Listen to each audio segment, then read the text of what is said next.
So that was, that was a tough decision, but it stayed close. I mean, I still, considered Ryan a friend and called him when I moved back to Ontario to ask him questions, right? Yeah. Still be that mentor that you were for me out there. And Ed and I stayed in great touch. He was out in Ontario for a few times, and we'd catch up, go grab dinner, and just, he'd tell me how the company's progressing and the success of the Toronto office and how Alberta now is just growing to what it is now. And, Josh, when are we going to get going out here? Little nudges and friendly things. 3 years. There you go. That's all. I have the bait. Yeah. Whatever, a little bit more every time, sort of thing. Just you leave a bigger cracker on the way out. Ed, are you coming back again this summer? Question mark.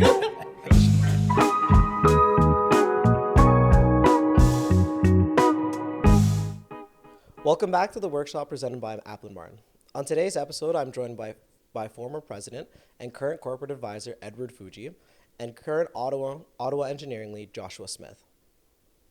In today's episode, we dive into Aplin Martin's history and growth under Ed's leadership and Josh's journey about departing and then rejoining the Ontario market. It was awesome to hear these two gentlemen share their aspirations for land development across the country, and specifically about how they hope the Aplin name and the field of engineering continues to grow in Ontario. I hope you all enjoy.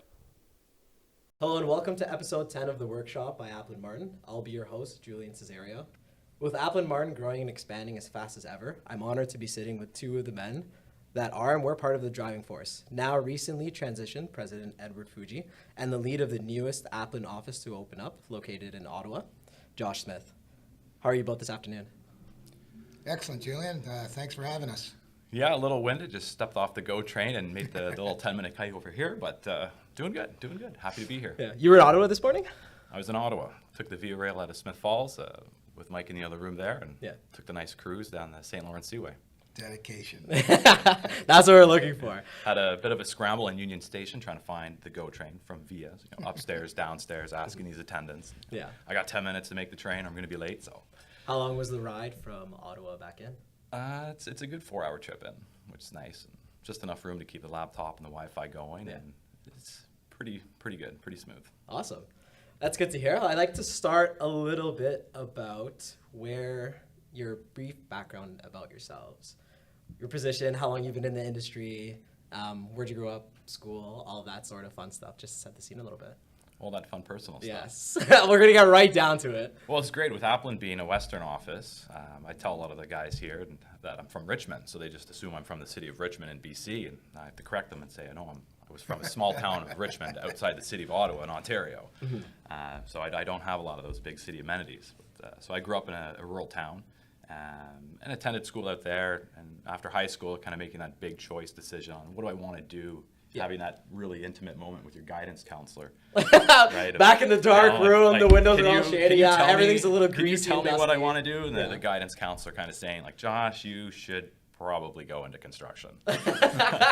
She was looking at the report card. She's like, oh, is he going to cut that? Yeah. Okay. So, that was kind of my decision. And, I did it last year. I was an OAC student, or a grade 13. We still had that. And I was trying to focus on getting into universities with some good grades, but that didn't really work out well. So I landed at the Algonquin College for the Civil Tech program, which was amazing. I wouldn't have done that differently. It was good to get into the college and see that aspect. After working some part-time jobs in the summer, it was pretty clear that I would like to go to university and become an engineer. Long days and a lot of... Speaking with others, right? I mean, I'm sitting there measuring soffits for restaurants and hotels and doing cost estimate takeoffs in the office. I kind of want to do a little bit more. So I headed off to University of Ottawa, still close to hometown, and got my civil engineering degree there. Yeah, I had a similar experience too. One of my first engineering jobs actually was for City of Mississauga, and I was a sidewalk inspector. Yeah. So it was, you go out early in the day, you have spray can, you have your little iPad, and we had a map. We had to map out every single day what route we were going to do from 8 o'clock in the morning until 3:30 in the afternoon. So then you get back to the office, you'd have all of those roads that you highlighted and all of the pictures you would take of little sidewalk cracks or little divots and all of that, right? So it's cool little to hear your experience about how you started versus where you are now. So Well, it was tough. I still remember my first year of university. It was hard. It was difficult, right? It was not like college. So I'm in the math help center. I'm in the physics help center, just trying to figure out how to learn and do this properly. Yeah. Like, my brain wasn't working too well to figure this out. It's so different. University was so different than the hands-on experience you get at college. Yeah. So it was hard to just kind of rewire and how to do that thinking. Like pencils and pens, I have to write stuff down now. So You almost opened the door for a good one there. Almost. Ed, about yourself? Born and raised in Vancouver. Not many people actually born and raised in Vancouver. A shout out to the East Van boys. But after high school, I wasn't really sure what I was going to do, so I was working in the fish processing industry, in the fishing industry.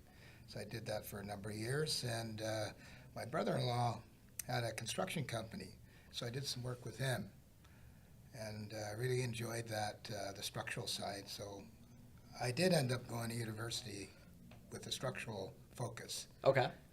Never really designed anything.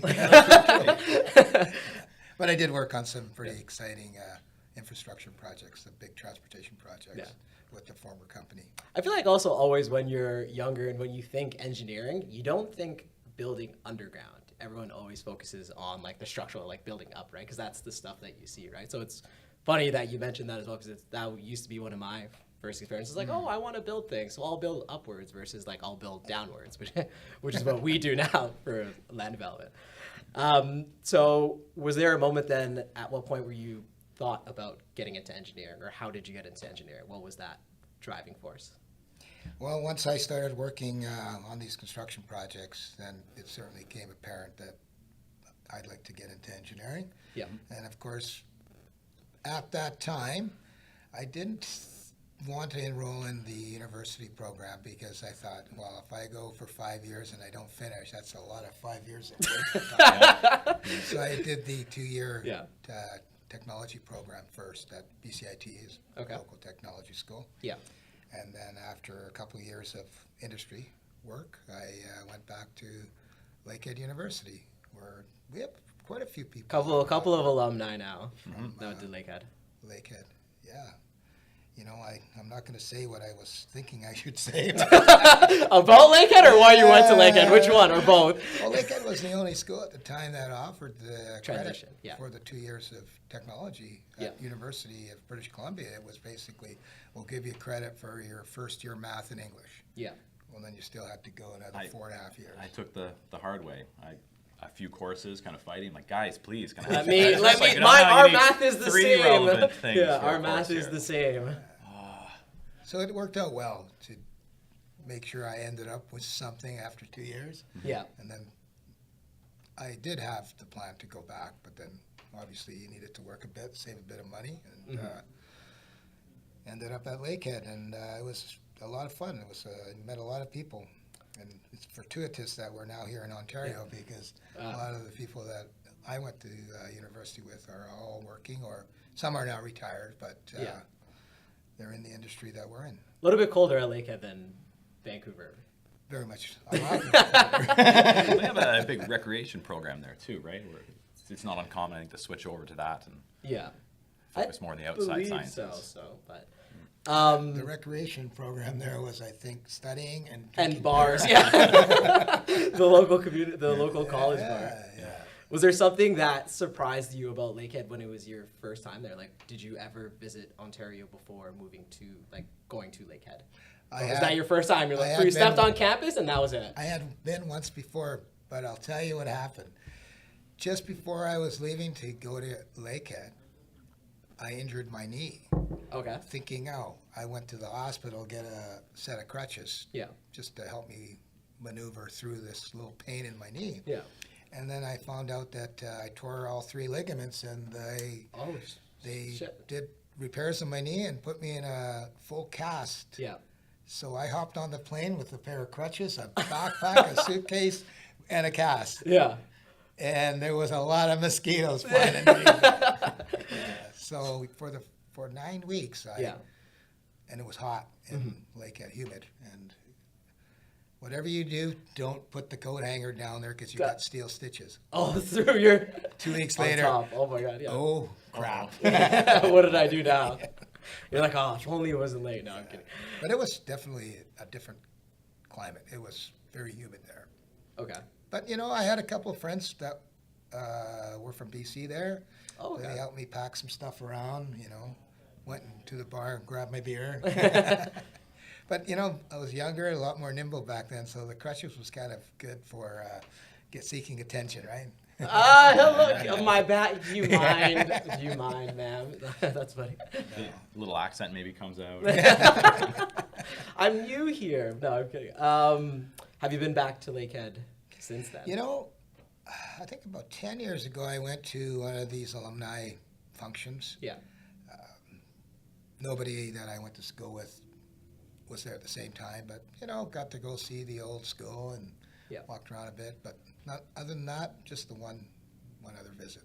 Very nice. Josh? Until we start getting more work there. From there, then you'll take the trip back there. You won't mind mosquitoes as much. Josh, what about you? Have you ever been back to Ottawa, the university? Yeah, I mean, it's right in town, so there's a number of events that take place in and around the campus. Okay. I'm not on the campus very often, so it's always neat to see the new buildings popping up, but it's definitely the old stopping grounds going down Laurier Street and kind of seeing everything. Like, oh, that's that old apartment building that's still standing, right? That's still there, yes. Go find your name that you stamped in the concrete when they're pouring it out back, right? Yeah. I feel like it would be cool as well to work again with like institutions and give back kind of to the places where you've started, right? Mm-hmm. So now that we've gone through a little bit of the schooling in history, I'd like to know now how both of you got involved with Aplin and where we are today. Ooh. Well, I don't know which one of you would like to start. I feel like, we'll go with the more experience and the more current, less transition. I was a young, impressionable engineer at the time, EIT. I didn't really know what I was doing. Yeah. And I was working for a great firm out in Calgary when I first came across it, and an opportunity came up. Why did you go to Calgary? Yeah. Oof. I met a very, very nice woman in university. There it always comes. Yeah, okay. There we go. So this might lay the you groundwork can say her name if you want to. So my then girlfriend, now wife, we met in university. Very nice. Cat's out of the bag. Yeah. And she was in school for chemical engineering, and it became pretty apparent right away if we were going to be a little bit serious, our future was going to be out west. Yeah. That's where oil gas is, and Kara had no intention of doing a master's or PhD in chemical engineering in Ottawa. Yeah. She wanted to get out in the industry. So great. Civil engineering is very versatile. There's lots of opportunity wherever you go. There's infrastructure in the ground, houses being built, communities everywhere. So yeah. I should probably do okay in Calgary. It's kind of a booming town at the time. And well, after graduation, we slowly got some jobs out there. She got her job, moved in with her grandparents for a little bit, and once that job was signed, I started looking for work and then transitioned out of the role I was in at the time in Ottawa. So this new firm, I was working for Lee Maher Engineering at the time, and great. As a junior engineer working in Calgary, everything is new, right? Engineering world is new to me. Yeah. It's all the shiny new toys existing come out, conditions around me. whistles. Like I remember the first time looking down this trench, and there was no bedrock. It was just dirt as far down as you could see. Where am I, right? I just came off a site where we're hoe ramming for houses. Yeah. Back in Ontario. So I was working for that firm, and then an opportunity came up for a new office that was opening up, and there's 2 employees working at it at the time, and I met a gentleman named Ryan Wood, and we started chatting, and it was a great opportunity. I was like, sure, why not? This sounds like another challenge. Not only am I doing engineering, but now I'll get to be part of a new office opening up and be part of some of the groundwork. And how fresh were you when that conversation took place? Like, I was a 2-year EIT at the time. Okay. Right, so I think I know some stuff. So I was gonna say, so not only are you still fresh in the industry, but you're. I really need some guidance. Yeah.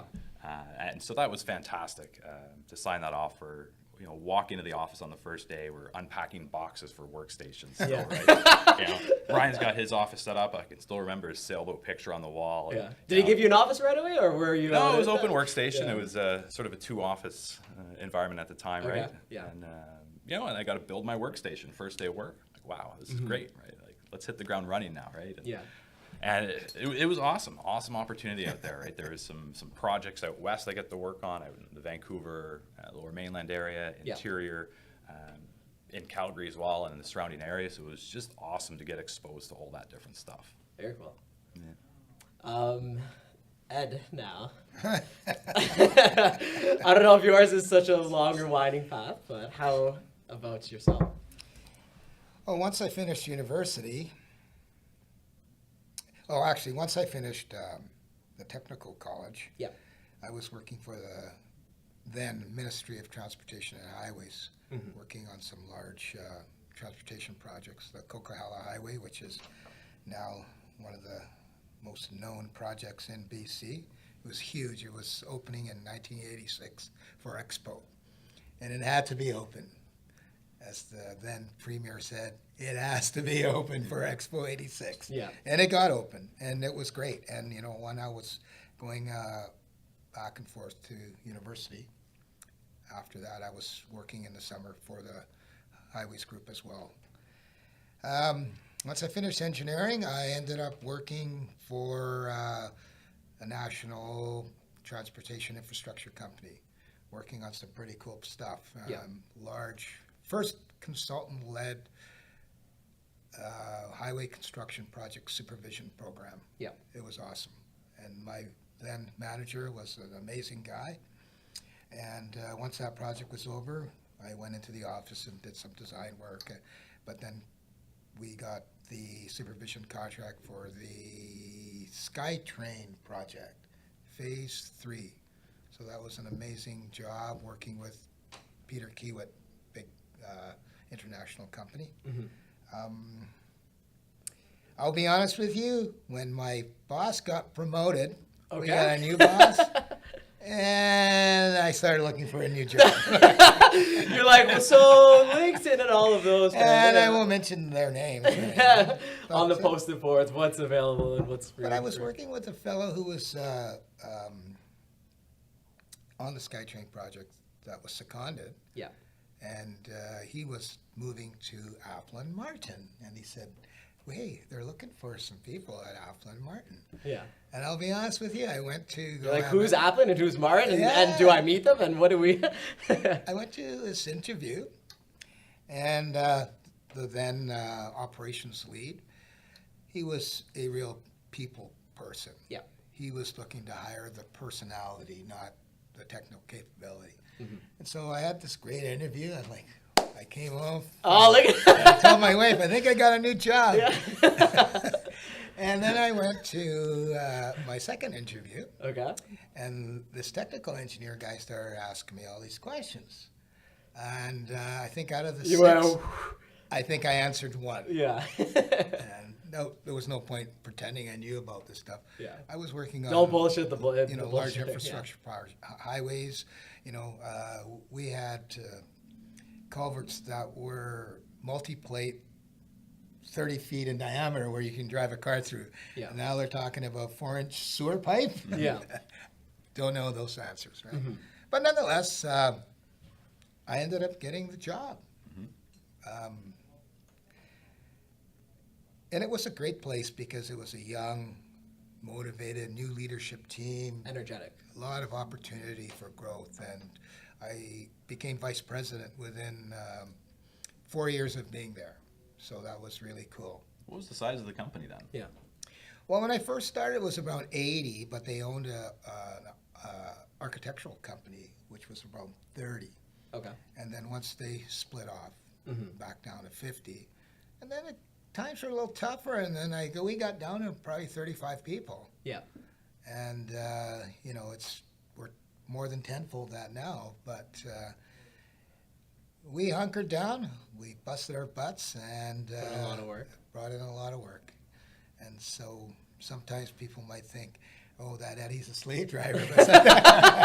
But sometimes when you go through these little dark times when it's tough, Yeah. The smell is still in the office. Oh, yes. Yeah. we worked really hard. It reminds you, like, it sends you back to those times where it's Yeah. like, I remember kind of what it took.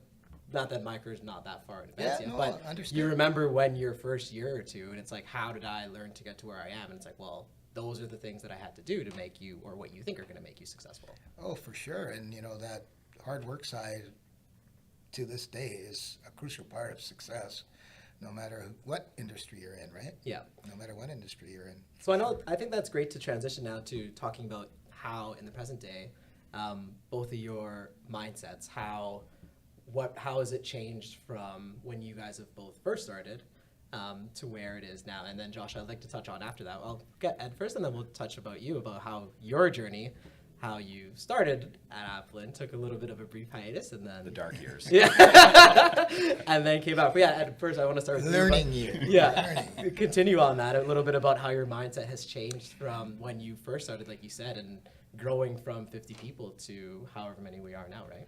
Yeah, when I started, I was working for the then vice president, who became president. But he was a real hands-on person, very good at his craft, but wasn't necessarily a very empowering person.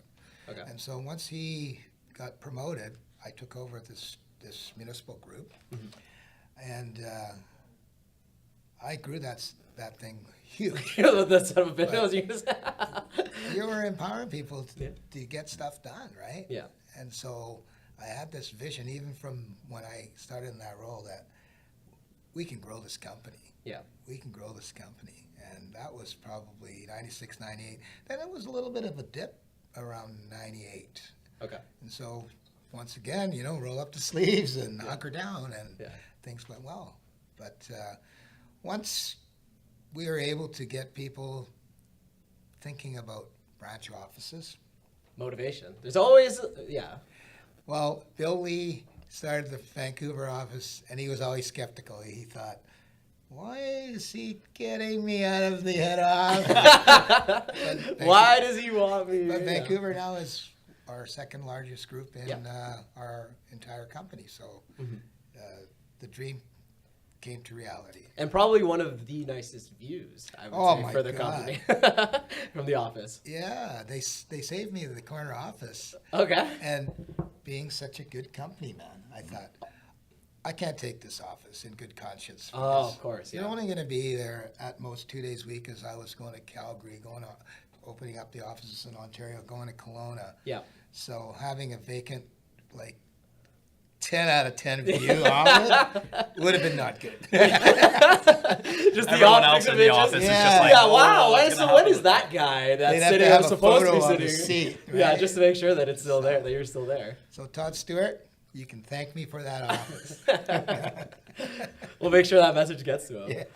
Yeah. Now, Josh, I'd like to hear again about your journey. You spoke a bit about how you first got involved with Aplin. We can skip X amount of years in between, but more about the mindset, I guess, about how at what point you decided, hey, you know what, now there's another different opportunity for me to try to pursue, right, leaving Aplin.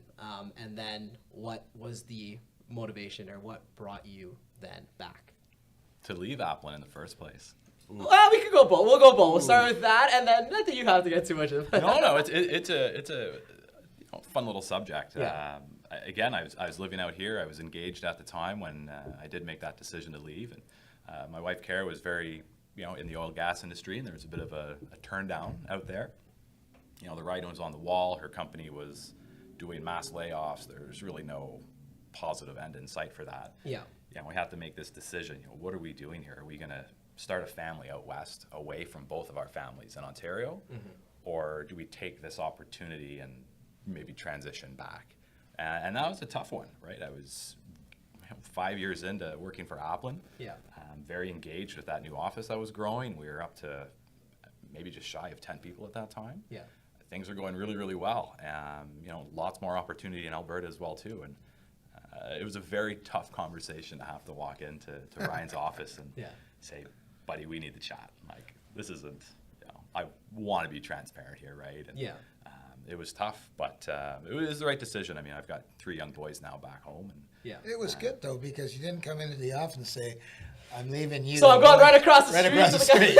I'm going to the guy across the street. He gave me, he left a duffel bag at my front door the other day. And Jacoboni wasn't even working for us yet at that time. No.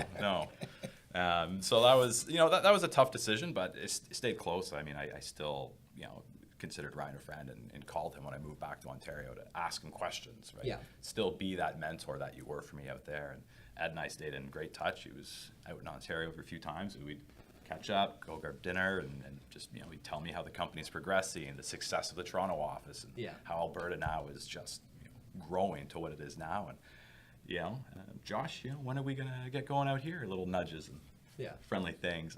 3 years. That's all. I had to bait. Whatever, a little bit more every time, sort of thing. what- Just you leave a bigger cracker on the way out. Ed, are you coming back again this summer? Question mark. Question mark. And so this time the timing worked out really well. There was some change the company I was working with, and again, great opportunity. Aplin is a phenomenal company to work for, and to come back, it was a no-brainer, right? If there is good opportunity, and I think I would exceed at my role, then yes, let's get going in Ottawa. Let's move this company forward here. And so that was just fantastic news, and happy to make that work. So then how has your mindset evolved then from at each stage to now, where you're almost, I don't want to say in Ed's shoes back when he's like, okay, now we have to roll up our sleeves and get to work, right? Is that sort of the same attitude? He's got to grow there. Is that kind of the same attitude and the same mindset? I had to roll down my sleeves for the podcast here, right? When the cameras go off, then you can.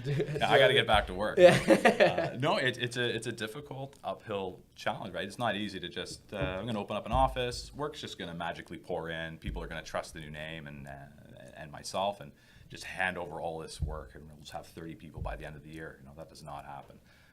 It's a bit of a long game, and we've got to move. We've got to make meaningful connections with our clients out east in Ottawa. Yeah.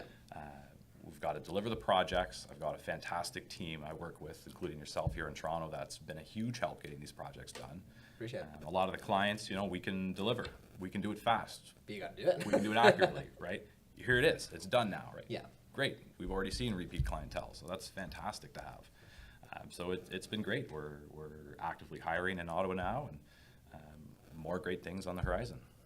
That's great to hear. And after adopting that sort of mindset, is there anybody who you kind of took after, whether it's been in the workplace or been in your personal life, where you've grown up with and you saw the qualities in that person as a leader and as a person, whether it's both technical, personal, or in your career, just in the role you are now, right? Yeah, I don't want to blow up anybody's self-esteem. Self-esteem or issues, so they can still fit outside the door. Yeah, correct. Truth fitting.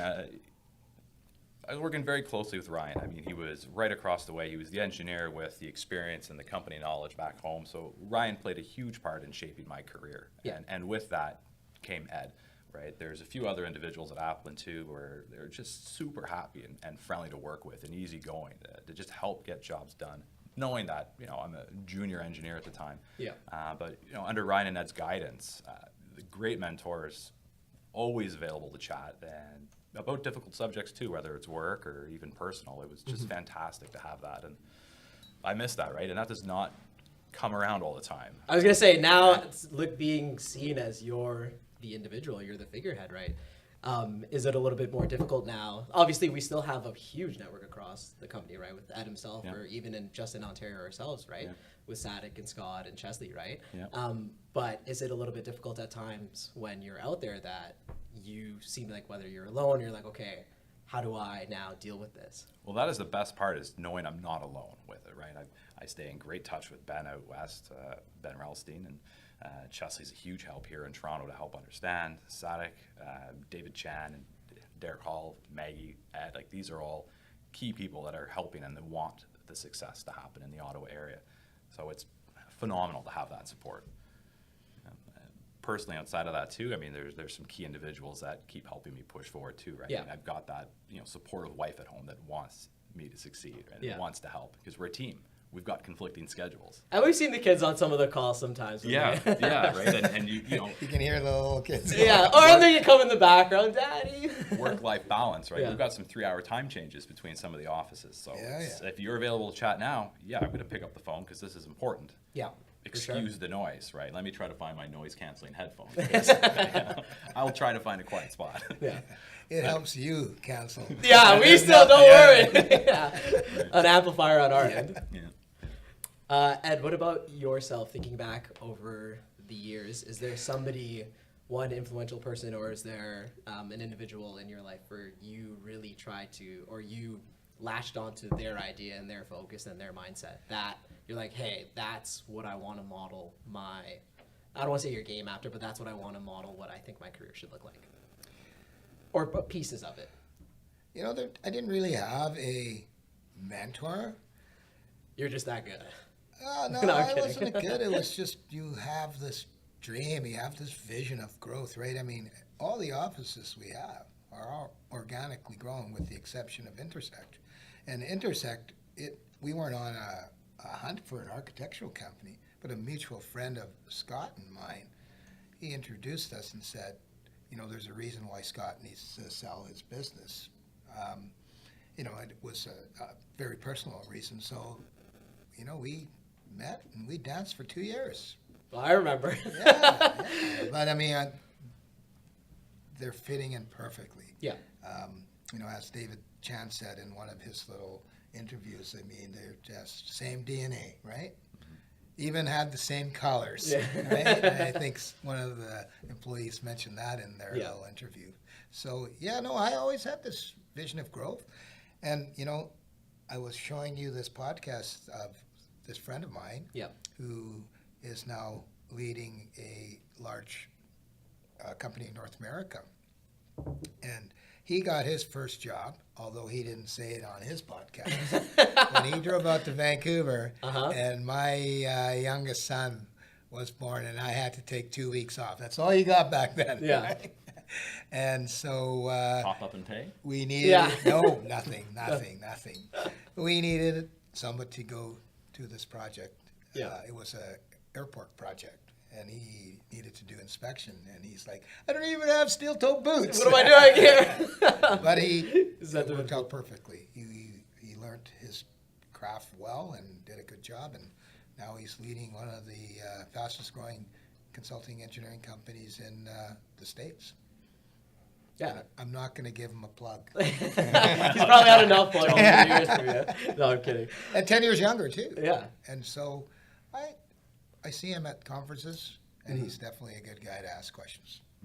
For sure. Yeah. Now, thinking about that, I want to transition now to the future. We talked a little about the past, the journey, and the present of where we are now. But in a perfect world to both of you, what does success for Aplin Martin look like, and what does personal success for you both look like? I think Aplin Martin might say across Canada. Oh, yes. To start with. But you know, I'm trying to focus hard on the Ottawa market. Of course, that's going to help the entire company as well too, and play a little piece in how we do things here. But for me, I mean, I'm primarily focused on getting Ottawa up and running. We've got great individuals that are looking out for the health and wellness of the overall company, and so that'll be my primary goal, is just working with that. And I think it looks like a steady team. You know, I'd love to hit that 30-person sort of size of office. Yeah. Right on the cusp of, you know, dabbling. Do we go survey route? Do we go others? Right. We've got that new environmental division out west. It's like, oh, that would be handy. But you know, we've got some really good sub-consultants we work with in Ottawa. So, you know, tiptoeing around those kind of decisions and ideas. Do you have certain mini milestones or mini goals that you have set for yourself or for the branch? Yeah, I've got a little chart up behind the computer that's, you know, like those donation ones where you see the hospital, right? What are those spill out ones? Yeah, you have the marker that. Talking about spill out, I almost. Right, because you want to keep track of your success, and so I've got that one, and then another one of clients, right? Because I want to expand.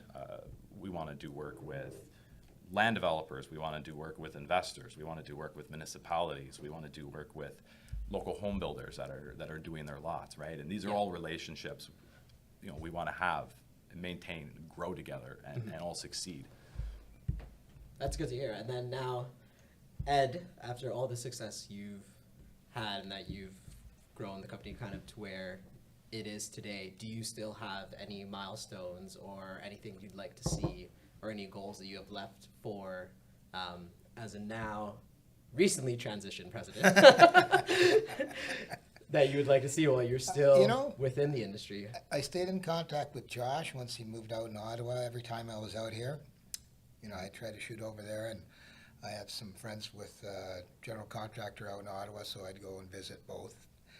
And there's a gentleman who used to work for one of our offices who's now in the Maritimes. And I literally was there last year talking to him about. Oh, you do this with other people? You're like, I'm not the only special one? You're cheating on me? Yeah, but you know, there's a dynamic, there's an energy. He loved being at Aplin. He liked the culture. You know, he just moved into this new role, but he's like, come back, we'll talk again. It took me 3 years to, you know, fish this guy in. You know? He was just playing a little hard to get, Yeah, don't you okay. think? Little You know, I zing, have a little zag. relationship. Yeah, never heard. You know, I have a relationship with a company in Saskatoon as well, and I think there's opportunity there as well. But Ontario market is huge. Yeah. I mean, I always say in our board meeting, I think we right now have 0.05% market share, right? All we need is 1%. Yeah. And we can grow this company to be quite significant. Yeah. And literally, I swear this will happen in time. Ontario will be our largest office. Hope so. One of the Want it to offices. be. Will definitely be one of our largest offices. It's definitely something to aim for sure. Just like Yeah. as you hear the numbers of people for the housing markets and stuff like that, and how many people need homes or how many Yeah, homes they're oh. aiming to build, right? So now you put that into the consulting world, right? It's definitely a goal to aim for. It's a magnitude of order of 10, 12 times the GDP of any other. Yeah. So, I mean, it's the headquarters to finance of Canada, right? Yeah. Need to maybe deal with some of the political things that are happening. Nuances, yeah. we can leave that part out. Yeah. But no, literally, Scott was telling me when I just walked in, he goes, we probably have enough room for 70 people here. I think it's fitted out right now for 65.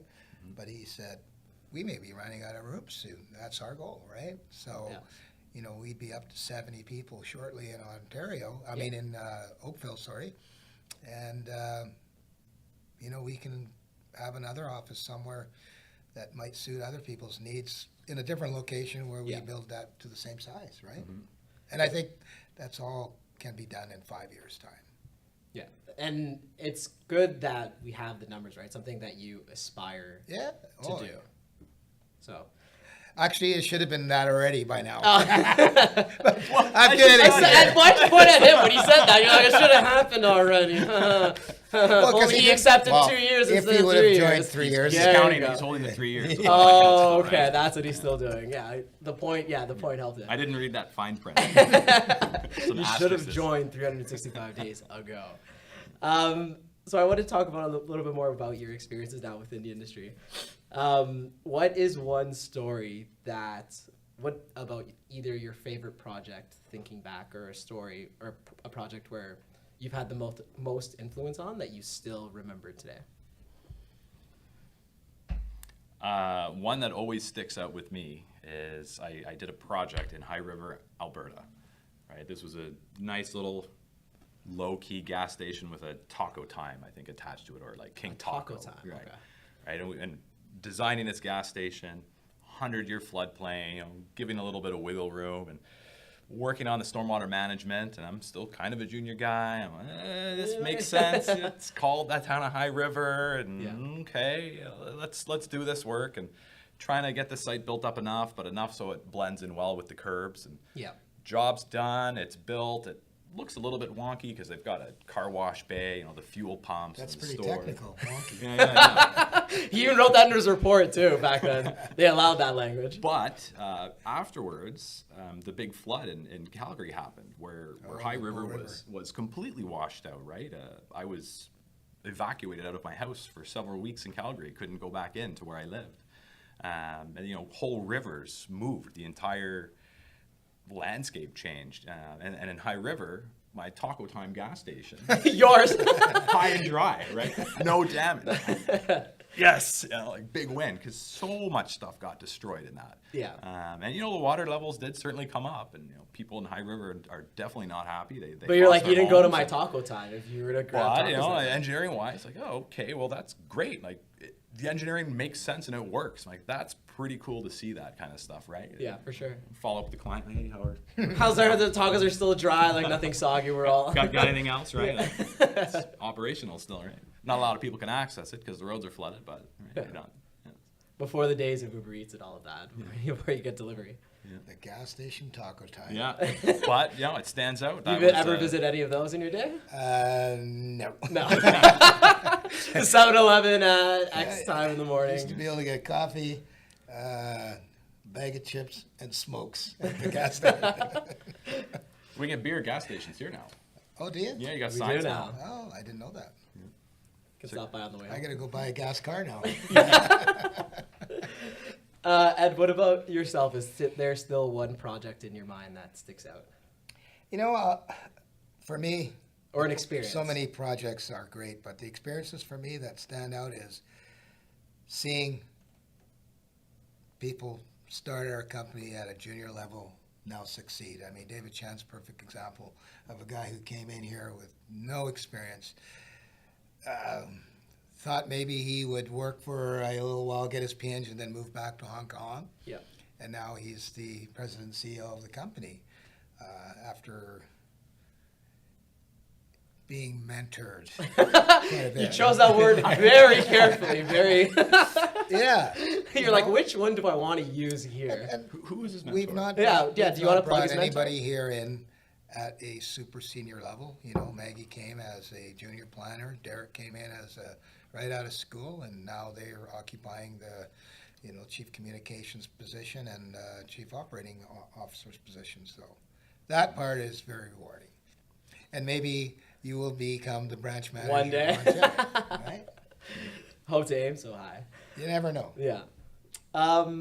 Is there one thing now with all the experience both you have that you did not expect up to this point?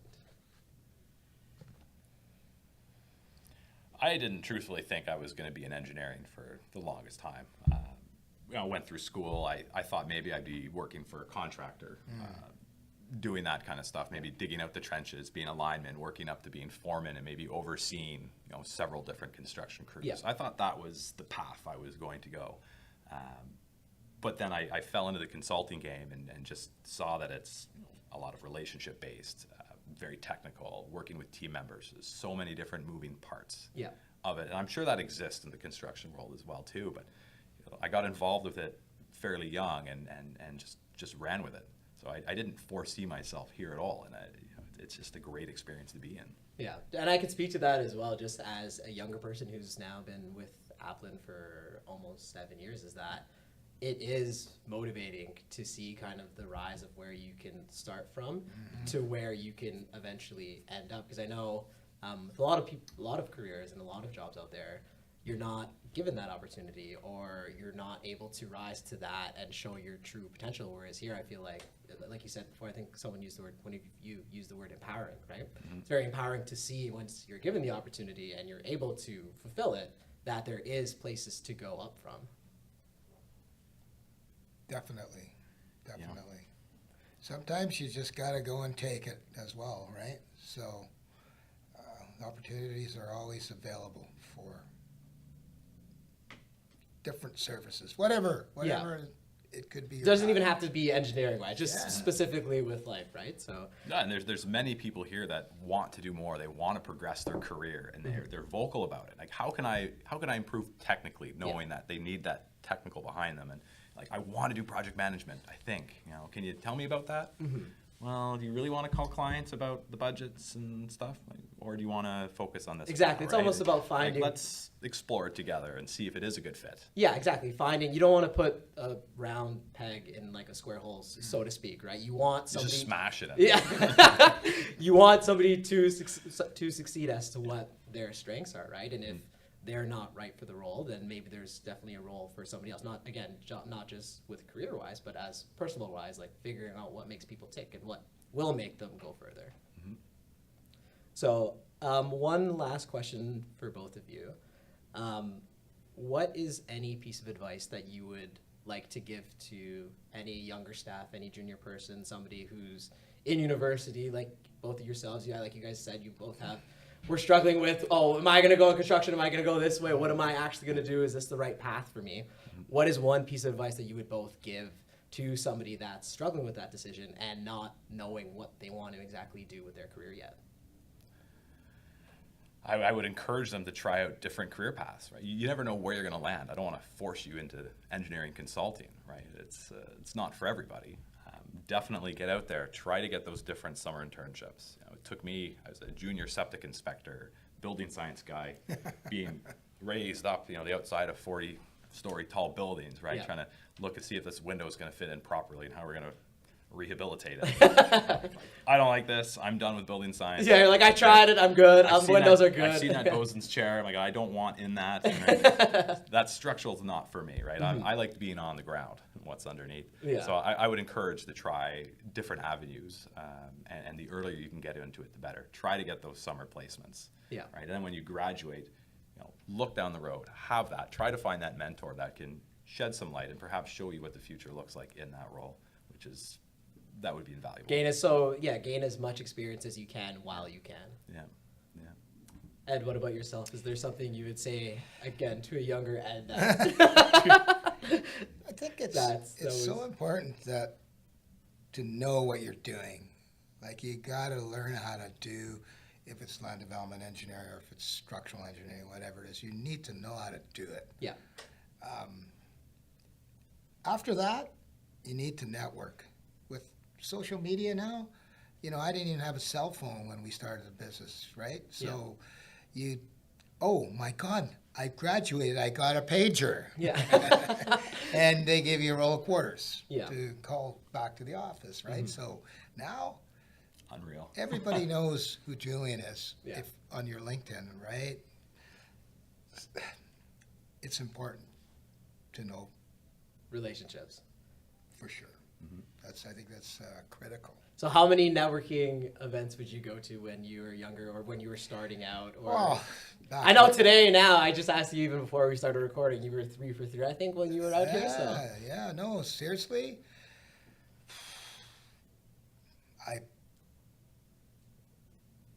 There wasn't a lot of activity in that when I started Aplin, right? Mm-hmm. There was a few people that went to these consulting engineering things, Yeah. but my boss then said, as long as you're billable, you can go to as many as you want. I'm like, okay, how do I make this work? Yeah. But, you figure out a way. Yeah. And so, there was a lot of personal time spent in keeping billable while you participated at these. And it was a growing business, right? So, obviously, we're more established. We have budgets now for going to actual trade shows and things. Yeah. Whereas then, there wasn't really enough set aside. But don't go to all of them, because some of them they're fun, but they're not very productive, right? Yeah. And I can almost speak to that, like, just over the weekend, there were 2 university friends that, when we were out at the bar, I didn't know we were going to, like, run into them, and then we ran into them, and they're also in the field, not in the consultant, but they're on the client side now, right? So, same thing, like, we got to chatting and all that. I was like, hey, like, nice to catch up. So we're going to be going out for lunch in a couple of weeks right now. So it's just like, maintain, again, great piece of advice, just maintain the relationships that you had. Don't be scared to start new ones. And even if it's not going anywhere, you never know when, like, that person could pop up, or they know somebody that knows somebody, and she's like, oh, you guys are all in the same place at the same time. Yeah, and senior people in big organizations, they tell me, I want to work with people that get along, that we like. Yeah. So as long as you're capable to do the work, you're probably got a couple extra boxes Check checked, marks right? next to your name. For sure, for sure. Yeah, relationship building's key. I mean, people do move around in the industry, right? They're your coworker one day, maybe the next day they're at that regulatory approval, or for that developer you haven't worked with yet, right? And keeping track and just building those relationships in the industry, going to these events and just staying up to date is very important. Yeah, that's why even it's funny that I know there's so much going on in Ontario, but the actual size of the industry and the company and the people and the clients, it's not that big, the amount of faces and stuff that you see, right? So you never just want to, I'll discard that and whatever and let it go sort of thing, right? You always would just want to maintain, even just like a text every now and then, like, hey, how are you, right? So. No, I think that was awesome, guys. That's all we got for today. I just want to thank you, Ed, and thank you, Josh, for joining us on today's episode and sharing your knowledge and expertise and experience. Thank you, of course, to our listeners. Stay tuned for our next episode and have a great day, guys.